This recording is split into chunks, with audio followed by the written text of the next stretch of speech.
आइए सर्वप्रथम हम आप लोगों को अपना परिचय कराते हैं। मेरा नाम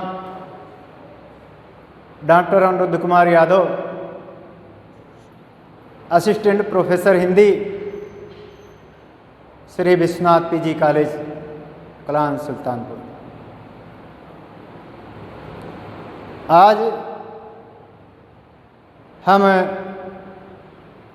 आप लोगों के बीच में हिंदी साहित्य के इतिहास में छायावाद के आधार स्तंभ के रूप में चर्चित ऐसे रचनाकार का परिचय कराने जा रहे हैं जिसका संपूर्ण जीवन वेदना एवं दुख दर्द की करुण कथा रही है। वह कवि जिसका संपूर्ण जीवन झंझावतों से भरा रहा, किंतु अपने जीवन के झंझावत को अपने हृदय में समेटे हुए लोगों की पीड़ा, लोगों के दर्द को अपने कलेजे से लगाए हुए उनके लिए अपने जीवन को समर्पित कर दिया। आपका ऐसा कवि आपके बीच में जिसका हम परिचय कराने जा रहे हैं वो सूर्यकांत त्रिपाठी निराला। मित्रों, निराला का जन्म बंगाल प्रांत के मेदिनीपुर जिले की महिषादल नामक रियासत में 29 फरवरी सन 1899 ईस्वी वसंत पंचमी के दिन संपन्न हुआ। जन्म तिथि को लेकर कहीं कहीं पर कुछ भ्रांतियां हैं। कुछ विद्वान 1896 तो कुछ 98 स्वीकार करते हैं। निराला के कहानी संग्रह लिली के माध्यम से निराला की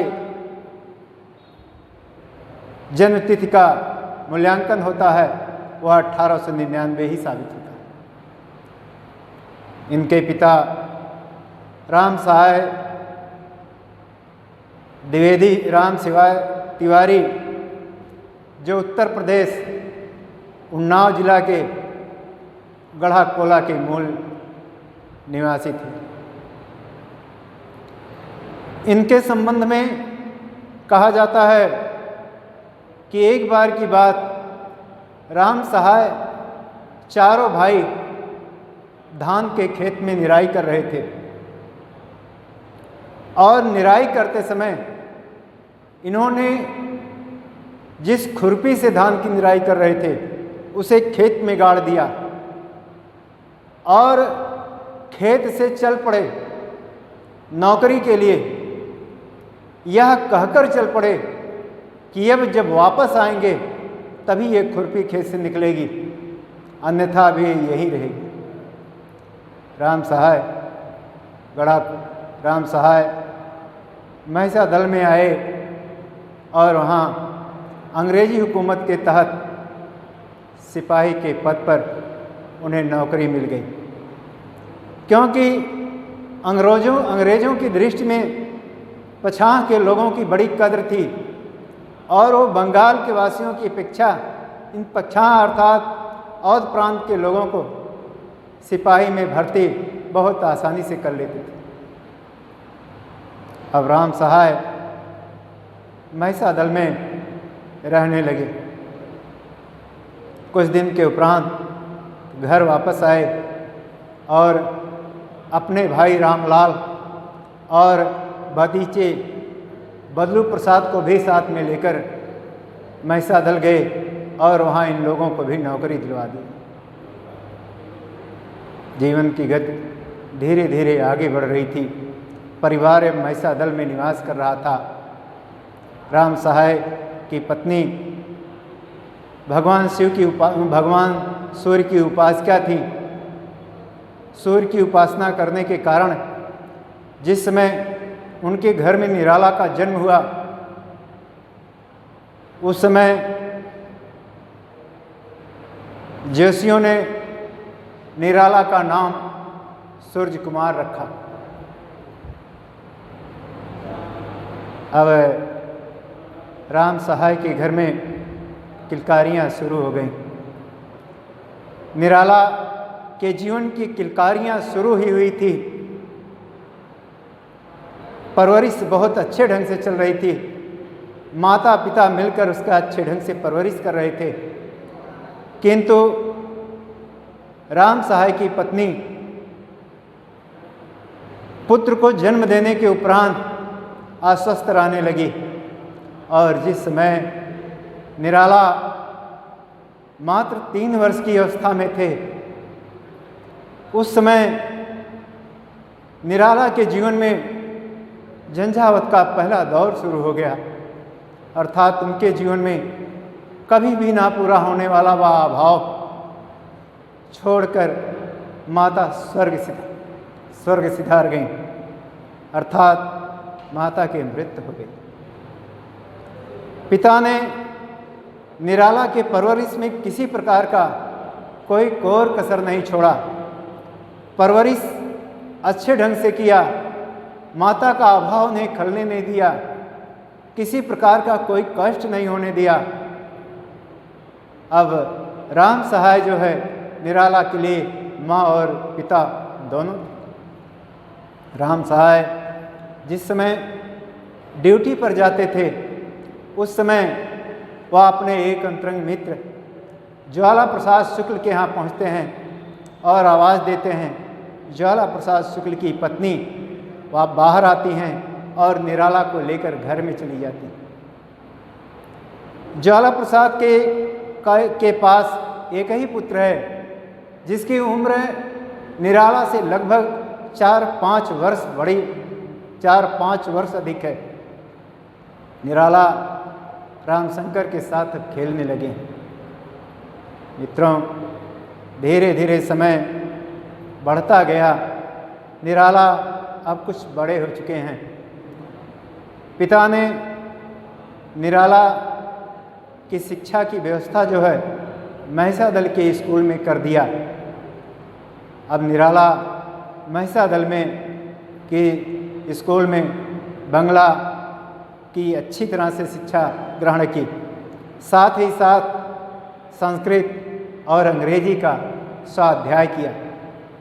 मन तो शिक्षा में कम लगता था, खेल कूद में ज़्यादा लगता था, लेकिन फिर भी निराला पर बंगला शिक्षा का ज़्यादा प्रभाव पड़ा, स्वाध्ययन के माध्यम से संस्कृत और अंग्रेजी का। समय बीतता गया। आज निराला की स्थिति यह है, वो महिषादल के स्कूल में कक्षा 9 में पहुंच चुके हैं। निराला कक्षा 9 में पहुंच चुके हैं।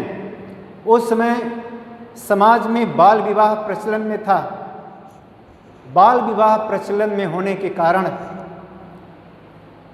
निराला की उम्र जो है मात्र 13 वर्ष की हो चुकी है और निराला के पिता राम सहाय त्रिपाठी निराला का विवाह जो है दलमऊ निवासी रामदयाल दुबे की पुत्री मनोहरा देवी से तय कर देते हैं।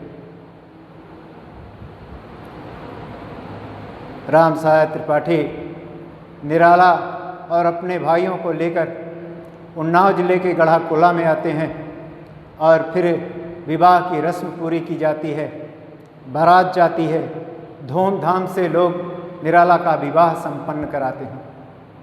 जिस समय निराला का विवाह संपन्न होता है, उस समय निराला की पत्नी मनोहरा देवी का उम्र जो है मात्र 11 वर्ष है। 11 वर्ष की अवस्था में मनोहरा देवी का विवाह निराला के साथ हो चुका है। विवाह के समय विदाई का प्रचलन नहीं था, कन्या की विदाई का प्रचलन नहीं था, इसलिए 2 साल बाद फिर गौने की रस्म पूरी की गई और निराला का गौना हुआ। निराला के पिता राम साहब त्रिपाठी बहू को विदा कराकर महिषा दल ले गए और वहाँ पर दोनों जीवन यापन करने लगे। ऐसी स्थिति में समय आगे बढ़ता गया और मनोहरा देवी ने सन 1914 में एक पुत्र को जन्म दिया जिसका नाम कृष्ण कुमार। कृष्ण कुमार इसके उपरांत निराला अपनी पत्नी को लेकर उत्तर प्रदेश के उन्नाव जिला के गढ़कोला नामक गांव में पहुंचते हैं। उस समय जब गांव में पहुंचते हैं, मनोहरा भी एक साध्वी प्रकृति की महिला थी जो अत्यंत पढ़ी लिखी थी, जिस पर साहित्य और संगीत का गहरा प्रभाव था। एक बार की बात, मनोहरा देवी प्रातःकाल की बेला में ईश्वर वंदना कर रही थी और ईश्वर वंदना के समय तुलसीदास के छंद की वह पंक्तियां गा रही थी। श्री राम चंद्र कृपाल भजमन हरण भव भय दारुणम। मनोहरा देवी तुलसी के छंद की वह पंक्तियां गा रही थी कि श्री रामचंद्र कृपाल भजमन हरण भव भय दारुणम, कंदर्प अगणित अमित छवि नल नील लोचन सुंदरम। कंदर्प अगणित अमित छवि नौ नील नीरद सुंदरम। इस प्रकार जब मनोहरा देवी के कंठ से यह मधुर संगीत की ध्वनि निकल रही थी तो उस समय निराला पीछे से खड़े होकर सुन रहे थे और मनोहरा देवी उन्हें देख नहीं रही थी। मनोहरा देवी के कंठ से निकला हुआ है सुंदर संगीत की ध्वनि को सुनकर ऐसा लग रहा था कि मानो निराला के जीवन का संस्कार उदित हो रहा हो, नया संस्कार उदित हो रहा हो। और जिस निराला को अपने सौंदर्य पर अभिमान था, सौंदर्य पर अहंकार था, पत्नी के सम्मुख अपने पर अहंकार करते थे, पत्नी मनोहरा देवी के उस मधुर संगीत के धुन के सम्मुख निराला का अहंकार चूर चूर हो जाता है। मित्रों, मैं बताना चाहता हूं कि मनोहरा देवी के साहित्य और संगीत का निराला पर ऐसा प्रभाव पड़ा कि वह संगीत जो है निराला की रचना सरस्वती वंदना के माध्यम से स्वयं प्रस्फुटित होने लगी। निराला ने सरस्वती वंदना के माध्यम से लिखा, वीणा वादनी वरदे वरदे वीणा वादनी, काट अंध उरके बंधन बहा जननी ज्योतिर्मय निर्झर, कलुष भेद तम हर प्रकाश भर, जगमग जग कर दे वीणा वादनी वरदे वरदे वीणा वादनी। इस प्रकार से निराला के काव्य में मनोहरा देवी के द्वारा जो साहित्य और संगीत का प्रभाव पड़ा वह उनकी रचनाओं में सहज ही झलकता है। निराला माँ सरस्वती से वंदना कर रहे हैं कि हे माँ, इस संसार में जो कलुषित विचारधारा है, जो लोगों में एक दूसरे के प्रति घृणा की भावना है, एक दूसरे के प्रति नफरत की भावना है, ऐसे घृणा की भावना, ऐसी नफरत की भावना, ऐसी ईर्ष्या और द्वेष की भावना को समाप्त कर इस समाज में मानवता, भाईचारा, प्रेम और सद्भावना का विकास कर, जिससे लोग एक दूसरे के साथ गले लग सकें। ऐसा यही नहीं, बांधो न नाव इस ठाव बंधु, पूछेगा सारा गांव। निराला की इन रचनाओं में भी पत्नी मनोहरा देवी के संगीत का प्रभाव है कि इस काव्य रचना को लोग गा गा कर जो है सुनाने का कार्य किया करते हैं। मित्रों, निराला पर नहीं, निराला जिस समय गढ़ा कोला में रह रही थी उस समय प्रातःकाल दरवाजे पर लोगों की लाइन लग जाया करती थी। लोग पत्र लिखाने के लिए मनोहरा देवी के पास आया करते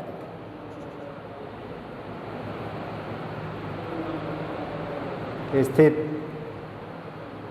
मोड़ लेती है मनोहरा देवी साध्वी प्रकृति की महिला और निराला मांसाहारी। निराला गोश्त खाने के आदी थे। एक दिन ऐसी स्थिति आई, मनोहरा देवी ने निराला से कहा कि विश्राम सागर में लिखा गया है कि ब्राह्मण को गोश्त खाना पाप है। इतना ही नहीं, यदि कोई ब्राह्मण गोश्त खाता है तो मृत्यु के समय यमराज उसे बड़ी यातना देने का कार्य करते हैं। ऐसी स्थिति में मनोहरा देवी का प्रभाव निराला पर पड़ा और वो गोश्त खाना बंद कर दिया। गोश्त खाना तो बंद कर दिए, लेकिन निराला के स्वास्थ्य में दिन प्रतिदिन जो है गिरावट आ रही थी। एक दिन निराला प्रातःकाल की बेला में नंगे बदन स्नान करने जा रहे थे। रास्ते में एक वृद्ध ब्राह्मण मिलता है और निराला से कहता है, बेटा क्या बात है, सूखे जा रहे हो? निराला ने कहा, बाबा आजकल गोश्त नहीं खाते। वृद्ध ब्राह्मण ने कहा कि क्यों, किसी ने मना कर दिया है या अपनी स्वेच्छा से? निराला ने कहा, मनोहरा देवी के प्रभाव से। मनोहरा देवी ने कहा, विश्राम सागर में लिखा गया है कि ब्राह्मण को गोश्त खाना पाप है और मृत्यु के समय यमराज उसे बहुत ही यातना देते हैं। वृद्ध ब्राह्मण ने कहा कि हम कनौजियों को कोई पाप नहीं, मांस खाना कोई पाप नहीं। निराला ने कहा, कहीं पर लिखा गया है? वृद्ध ब्राह्मण ने कहा, हाँ,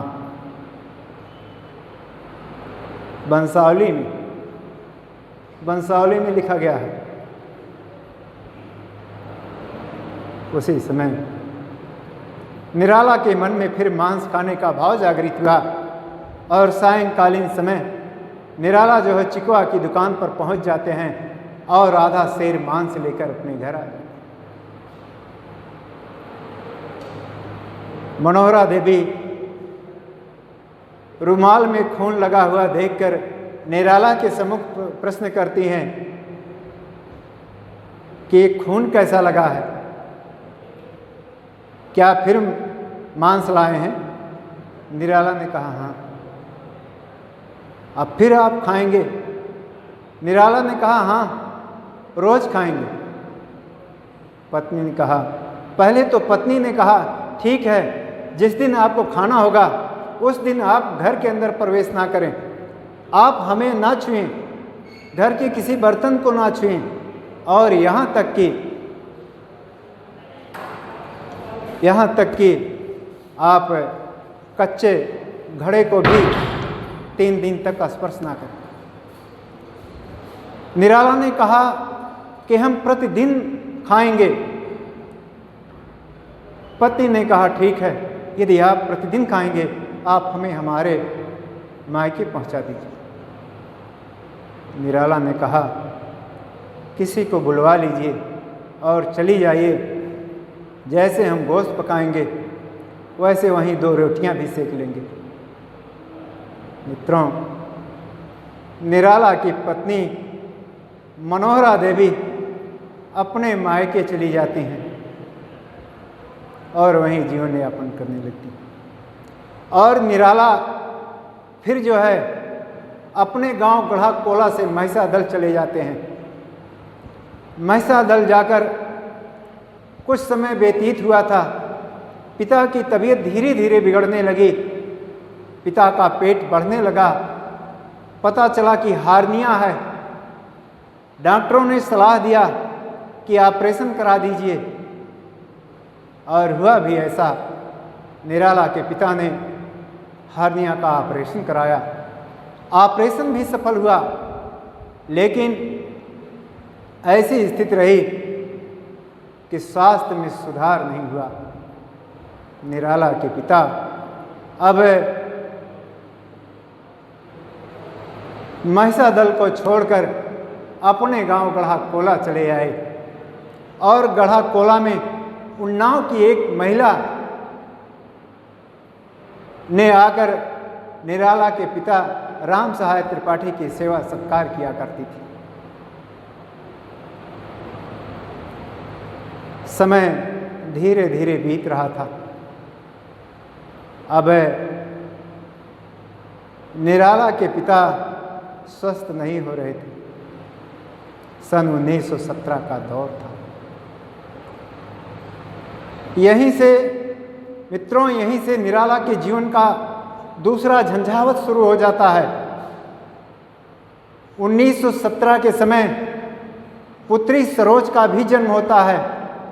निराला की पत्नी मनोहरा देवी ने दूसरे संतान को जन्म देती हैं, जिसका नाम सरोज, और इसी 1917 के समय निराला के पिता सदा सदा के लिए इस दुनिया को छोड़ चले।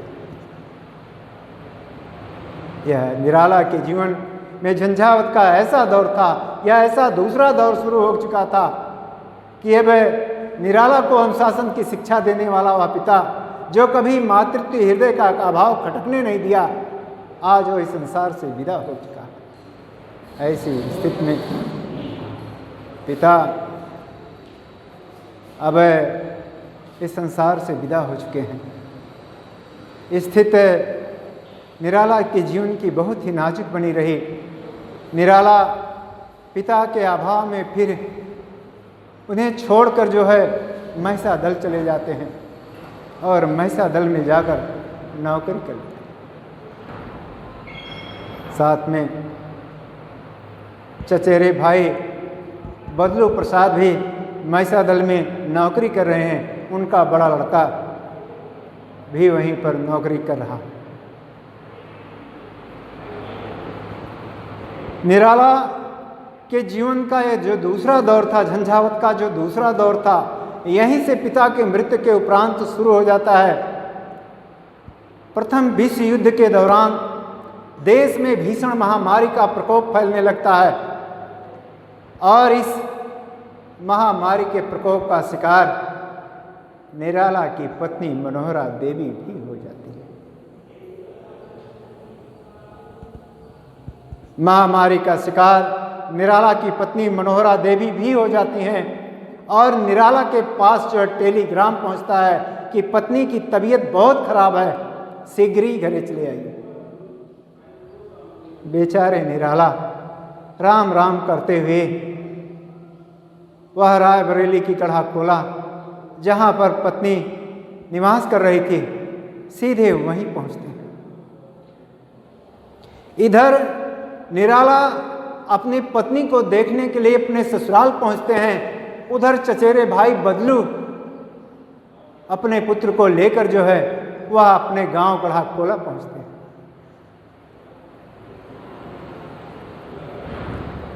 ऐसा भीषण दौर कि निराला जिस समय अपने ससुराल पहुंचते हैं, उस समय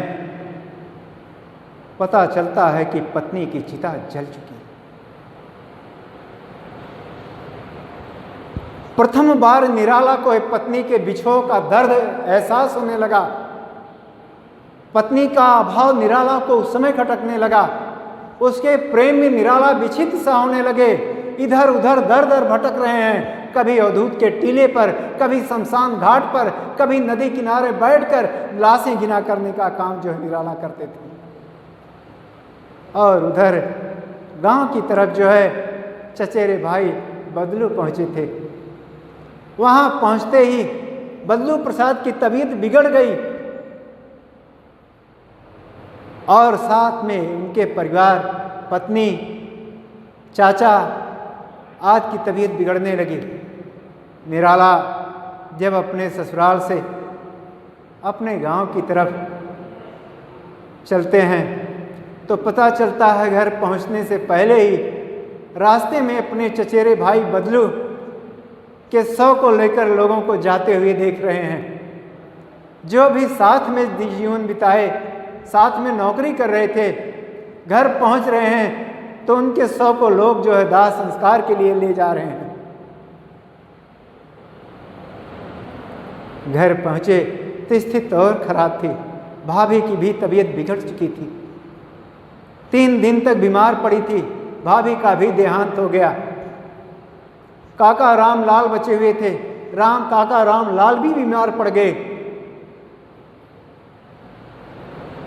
निराला ने रह रह कर मृत्यु का एक एक तांडव देख रहे हैं। पिता, पत्नी, भाई, भाभी, काका रामलाल भी मृत्यु को प्राप्त हो गए। चचेरे भाई बदलू के 5 संतान में 5वीं संतान दुधमुही बच्ची जो अभी दूध पी रही थी। निराला जब उसे अपने साथ में लेटाकर रात के समय सोते हैं, प्रातः काल की बेला होती है तो पता चलता है वह बच्ची भी ठंडी पड़ चुकी है और निराला स्वयं ले जाकर उसका दाह संस्कार करते हैं। बच्चे भी सब धीरे धीरे बीमार पड़ गए और सब इसके उपरांत जो है कुछ तो इसमें से ठीक भी हो गए। अब बेचारे निराला, उनके जीवन में झंझावत का दौर, एक के बाद एक मृत्यु उनके जीवन के सामने। उस समय निराला की उम्र मात्र 20 वर्ष की थी। 20 वर्ष की अवस्था में निराला विधुर हो गए। विद्वानों ने जो 1896 कहा, उनके अनुसार निराला की उम्र 23 वर्ष, जो 1899 है उसके अनुसार निराला की उम्र मात्र 20 वर्ष। 20 वर्ष की अवस्था में निराला विधुर हो गए और निराला के कंधे पर 4 बच्चे भाई के और 2 अपने 6 बच्चों के परवरिश का भार निराला के कंधों पर आ पड़ा। बेचारे निराला अपने बच्चों के परवरिश की व्यवस्था जो ननिहाल में किए, उन्हें ननिहाल में छोड़ दिया और भाई के बच्चों के परवरिश के लिए पुनः महिषा दल की तरफ प्रस्थान करते हैं। बड़े भतीजे को लेकर जाकर महिषा दल में नौकरी कर लेते। महिषा दल में नौकरी करते हैं। इसके उपरांत जो कुछ वहाँ से इनकम होता है, वहाँ से वो भतीजों के आय के लिए, इन भतीजों की सुरक्षा के लिए उसे मनी ऑर्डर कर देते हैं। समय बीत रहा है। अस्थिर चित्त वाले निराला एक साथ एक स्थान पर बंध कर नहीं रह पा रहे थे। सन 1921 का समय था। एक ऐसा मोड़ आया, निराला ने महिषा दल में नौकरी छोड़ दी। फिर 1922 में समन्वय पत्रिका के संपादन मंडल में जाकर कार्य करना शुरू कर दिए। वह 1922 का दौर था। इसके उपरांत 1922 से लेकर 1923 में निराला जो है मतवाला पत्रिका के संपादक मंडल में कार्य करना प्रारंभ किया। किंतु उससे जो कुछ भी मिलता था उससे खर्च चलने वाला नहीं था। निराला के जीवन में इतना अभाव था कि उससे खर्च चलना जो अत्यंत कठिन हो चुका था। निराला अपने शुभ चिंतकों से दूर अधिक समय तक वहाँ नहीं रह सके और फिर इसके उपरांत अपने गांव की तरफ चले आए। अपने गांव चले आए और जब गांव आते हैं तो उस समय किसान आंदोलन चल रहा था और निराला उस किसान आंदोलन का नेतृत्व स्वयं करना शुरू किए। क्योंकि समाज के पूंजीपतियों ने उन किसान मजदूरों के साथ ऐसा उत्पीड़न कर रहे थे कि बेचारे किसान उनसे परेशान थे। निराला ने समस्त किसानों को एकत्रित किया और स्वयं किसान आंदोलन उन पूंजीपतियों के खिलाफ चला। स्थिति यह रही, आंदोलन तो सफल नहीं हुआ, लेकिन निराला के क्रांतिकारी व्यक्तित्व को एक संबंध फिर निराला गांव रहने लगे, स्थिति बिगड़ने लगी। अपने संतान से मिलने के लिए ससुराल जाया करते थे। एक दिन निराला अपनी पुत्री से मिलने के लिए जब ससुराल पहुंचे तो समय बहुत बीत चुका था। आज पुत्री भी लगभग 14 वर्ष की अवस्था को प्राप्त हो चुकी। 14 वर्ष को प्राप्त हो चुकी है और निराला जब अपने ससुराल पहुंचते हैं तो निराला की सास ने यह उपयुक्त अवसर देखा। कभी निराला को ऐसे अवसर पर उनकी सास ने अपना प्रस्ताव रखा जिसे निराला ने स्वयं सरोज स्मृति के माध्यम से लिखा। सास ने कहा, लख एक दिवस भैया अब नहीं हमारा बस, पालना पोसना रहा काम, देना सरोज को धन्य धाम, सुचि बर के कर कुलीन लगकर है कार्य तुम्हारा धर्मोत्तम। निराला के सम्मुख ये प्रस्ताव रखती हैं कि निराला अब सरोज विवाह के योग्य हो चुकी है, उसे अच्छे वर की तलाश की जरूरत है।